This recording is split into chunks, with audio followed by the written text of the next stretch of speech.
Welcome back to the channel. In today's video, I'm going to show you guys how to sort your Facebook feed chronologically.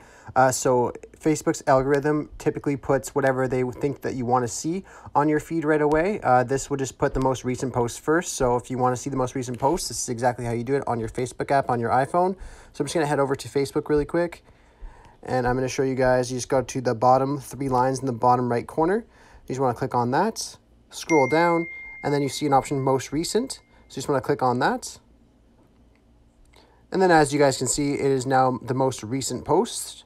I really hope I was able to help you guys out with this video. If I was, be sure to leave a like and subscribe for more content. Thanks for watching.